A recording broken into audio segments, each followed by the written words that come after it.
Hello and welcome to Read Aloud time. As we are out of school for the next little bit, I thought we would do our Read Aloud time. Today I'm going to be reading Serafina and the Twisted Staff, which is the second book in the Serafina series by Robert Beatty. Robert Beatty is one of my very favorite authors. He lives in Asheville, North Carolina, and writes wonderful fantasy books for upper elementary aged kids and middle school aged kids, and these are some of my very favorite books in the world. Like I said, this is the second book. I've already read the first book, Serafina and the Black Cloak, to my class. So I'm going to go ahead and start with Serafina and the Twisted Staff, and I hope you enjoy it as much as I do. All right. Biltmore Estate, Asheville, North Carolina, 1899. 3 weeks after defeating the man in the black cloak. Chapter 1. Serafina stalked through the underbrush of the moonlit forest, slinking low to the ground, her eyes fixed on her prey. Just a few feet in front of her, a large wood rat gnawed on a beetle he dug up. Her heart beat strong and steady in her chest, marking her slow and quiet creep toward the rat. Her muscles buzzed, ready to pounce. But she did not rush. Swiveling her shoulders back and forth to fine-tune the angle of her attack, she waited for just the right moment. When the rat bent down to pick up another beetle, she leapt. The rat caught a glimpse of her out of the corner of his eye, just as she sprang. It was beyond her ken why so many animals of the forest froze in terror when she pounced. If death by tooth and claw came leaping at her out of the darkness, she'd fight. Or she'd run. She'd do something. Little woodland creatures like rats and rabbits and chipmunks weren't known for their boldness of heart, but what was freezing and sheer terror going to do? As she dropped onto the rat, she snatched him up quicker than a whisker blink and clutched him in her hand. And now that it was well past too late, he started squirming, biting, and scratching, his furry little body becoming a wriggling snake, his tiny heart racing at a terrific pace. There it is, she thought, feeling the thumpity-thumpity of his heartbeat in her bare hand. There's the fight. It quickened her pulse and stirred her senses. Suddenly, she could detect everything in the forest around her. The sound of a tree frog moving on a branch 30 feet behind her. The reedy buzz of a lonely timber-doodle in the distance, and the glimpse of a bat swishing through the starlit sky above the broken canopy of the trees. It was all for practice, of course, the prowling and the pouncing, the stalking of prey, and the snatching hold. She didn't kill the wild things she hunted, didn't need to. But they didn't know that, darn it. She was terror. She was death. So why, at the last moment of her attack, did they freeze? Why didn't they flee? Serafina sat down on the forest floor with her back against an old, gnarled, lichen-covered oak tree and held the rat in her clenched fist on her lap. Then she slowly opened her hand.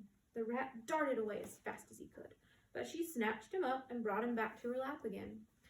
She held the rat for several seconds and then opened her hand once more. This time the rat did not run. He sat on her hand, trembling and panting, too confused and exhausted to move. She lifted the terrified rodent a little closer on her open hand, tilted her head, and studied him. The wood rat didn't look like the nasty gray sewer varmints she was used to catching in the basement of Biltmore Estate. This particular rat had a scarred tear in his left ear. He'd encountered some trouble before, and with his dark little eyes and tremulous whiskers of his long pointy nose, he seemed more like a cute, chubby brown mouse than the proper vermin on which she had earned her title. She could almost imagine a little hat on his head and a buttoned vest. She felt a pang of guilt that she'd caught him. But she also knew that if he tried to run again, her hand would snatch him up before she even thought about it. It wasn't a decision, it was a reflex. As the little rat tried to catch his breath, his eyes darted to and fro for a way out. But he didn't dare. He knew that as soon as he tried to run, she'd grab him again, and it was the nature of her kind to play with him, to paw him, to claw him, until he was finally dead. But she looked at the rat and then set him on the forest floor. Sorry, little fella, just practicing my skills. The rat gazed up at her in confusion. Go ahead, she said gently. The rat glanced towards the thistle thicket. There ain't no trick in it, she said. The rat didn't seem to believe her. You go on home now, she told him. Just move slowly away at first. Not too fast. That's the way of it. And keep your eyes and ears open next time. even if you got a beetle to chew on, you hear? There are far meaner things in these woods than me." Astonished, the torn-eared wood rat rubbed his little hands over his face repeatedly, bobbed his head almost as if he was bowing. She snorted a little laugh through her nose, which finally startled the rat into action. He quickly got his wits about him and scampered into the thicket. "Have a good evening now," she said. She reckoned he'd bolster his memory of his courage the further he got away from her, and have a good story to tell his wife and the little ones by the time he got home for supper. She smiled as she imagined him telling a great and twisty tale with his family gathered around. How he was in the forest, just minding his own business, gnawing on a beetle, when a vicious predator pounced upon him, and he had to fight for his every breath. She wondered if she'd be a beast of ferocious power in the story, or just a girl. At that moment she heard a sound from above, like an autumn breeze flowing through the tops of the trees. But there wasn't a breeze. The midnight air was chill and quiet, and perfectly still, like God was holding his breath. She heard a delicate, almost gossamer, whisper-like murmur. She looked up, but all she could see were the branches of the trees. Rising to her feet, she brushed off the simple green work dress that Mrs. Vanderbilt had given her the day before, and walked through the forest, listening for the sound. She tried to determine the direction it was coming from. She tilted her head left, then right, but the sound seemed to have no position. She made her way over to a rocky outcropping, where the ground fell steeply away into a forested valley. From here she could see a great distance, miles yonder, across the mist to the silhouettes of the Blue Ridge Mountains on the other side. A thin layer of silvery white clouds, glowing with light, passed slowly in front of the moon. The brightness of the moon cast a wide, arcing halo, in the feathery clouds, shone through them, and threw a long, jagged shadow onto the ground behind her. She stood on the rocky ledge and scanned the valley in front of her.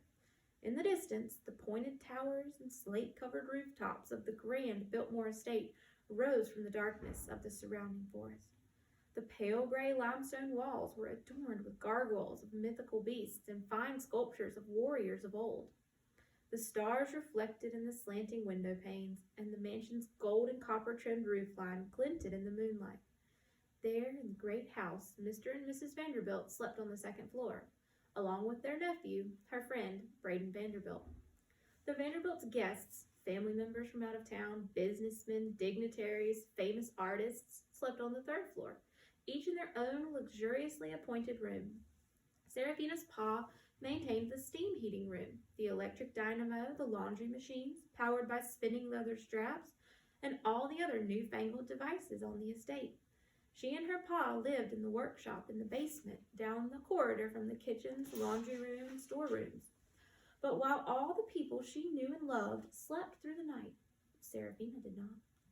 She napped on and off during the day, curled up in a window or hidden in some dark nook in the basement.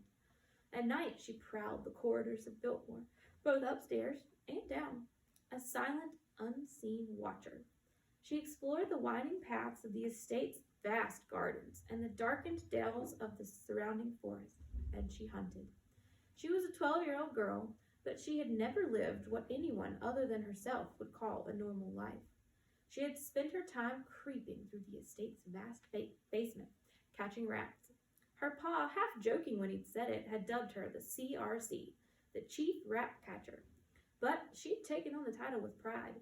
Her pa had always loved her and did the best he could to raise her, in his own rough-hewn way. She certainly hadn't been unhappy eating supper with her pa each evening and sneaking through the darkness at night, ridding the great house of rodents. Who would be? But deep down, she'd been a fair bit lonely and mighty confused. She had never been able to square why most folks carried a lantern in the dark, or why they made so much noise when they walked, or what compelled them to sleep through the night, just when all manner of things were at their most beautiful. She'd spied on enough of the estate's children from a distance to know that she wasn't one of them. When she gazed into a mirror, she saw a girl with large amber eyes, deeply angled cheekbones, and a shaggy mane of streaked brown hair. No, she wasn't a normal everyday child. She wasn't an anyday child. She was a creature of the night. But as she stood at the edge of the valley, she heard again the sound that had brought her here, a gentle fluttering, like a river of whispers, traveling on the currents of wind that flowed high above her. The stars and planets hung in the balanced sky, scintillating as if they were alive with the spirits of 10,000 souls. But they offered no answer to the mystery. A small, dark shape crossed in front of the moon and disappeared. Her heart skipped a beat. What was it? She watched. Another shape passed the moon, and then another. At first, she thought they must be bats, but bats didn't fly in straight lines like these. She frowned, confused and fascinated. Tiny shape after tiny shape crossed in front of the moon. She looked up high into the sky and saw the stars disappearing. Her eyes widened in alarm. But then, the realization of what she was seeing slowly crept into her. Squinting her eyes just right, she could see great flocks of songbirds flying over the valley. Not just one or two or a dozen, but long, seemingly endless streams of them, clouds of them. The birds filled the sky.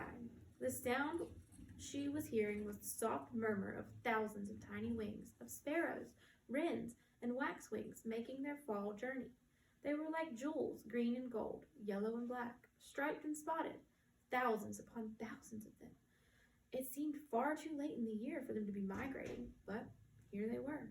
They hurried across the sky, their little wings fluttering, heading southward for the winter, traveling secretly at night to avoid the hawks that hunted in the day, using the ridges of the mountains below and the alignment of the glinting stars above to find their way. The flighty, twitching movement of the birds had always tantalized her, had always quickened her pulse, but this was different. Tonight, the boldness and beauty of these little birds' trek down the mountainous spine of the continent flowed through her heart. It felt as if she was seeing a once-in-a-lifetime event. But then she realized that the birds were following the path that their parents and grandparents had taught them, that they'd been flying this path for millions of years. The only thing once in a lifetime about this was her, that she was here, that she was seeing it, and it amazed her. Seeing the birds made her think of Braden. He loved birds and other animals of all kinds. I wish you could see this, she whispered, as if he were lying awake in his bed and could hear her across the miles of distance between them. She longed to share this moment with her friend. She wished he was standing beside her, gazing up at the stars and the birds and the silver-edged clouds and the shining moon in all its glory. She knew she'd tell him about it the next time she saw him, but daytime words could never quite capture the beauty of the night. A few weeks before, she and Braden had defeated the man in the black cloak, and they had torn the black cloak asunder. She and Braden had been allies and good friends, but it sank in once again, this time even deeper than before, that she hadn't seen him in several nights.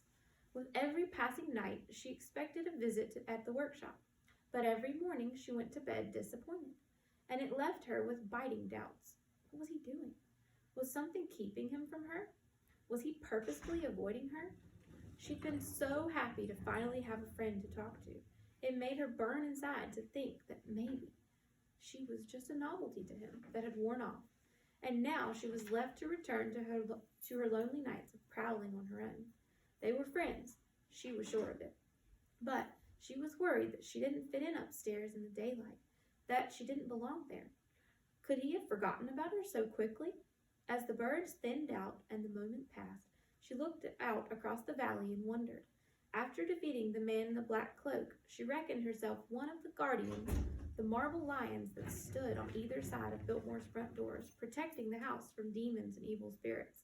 She imagined herself the CRC of not just the small, four-legged vermin, but of intruders of all kinds. Her pa had always warned her about the world, of the dangers that could ensnare her soul. And after everything that had happened, she was sure there were more demons out there. For weeks now, she'd been watching and waiting, like a guard on a watchtower. But she had no idea when or in what shape the demons would come. Her darkest worry, deep down, when she faced it true, was whether she'd be strong enough, smart enough, whether she'd end up the predator or the prey. Maybe the little animals like the wood rat and the chipmunk knew that death was just a pounce away. Did they think of themselves as prey?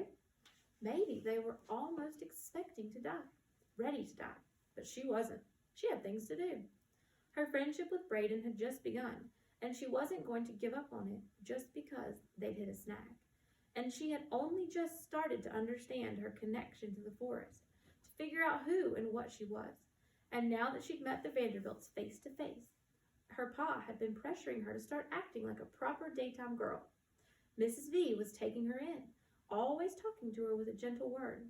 Now she had the basement and the forest and the upstairs.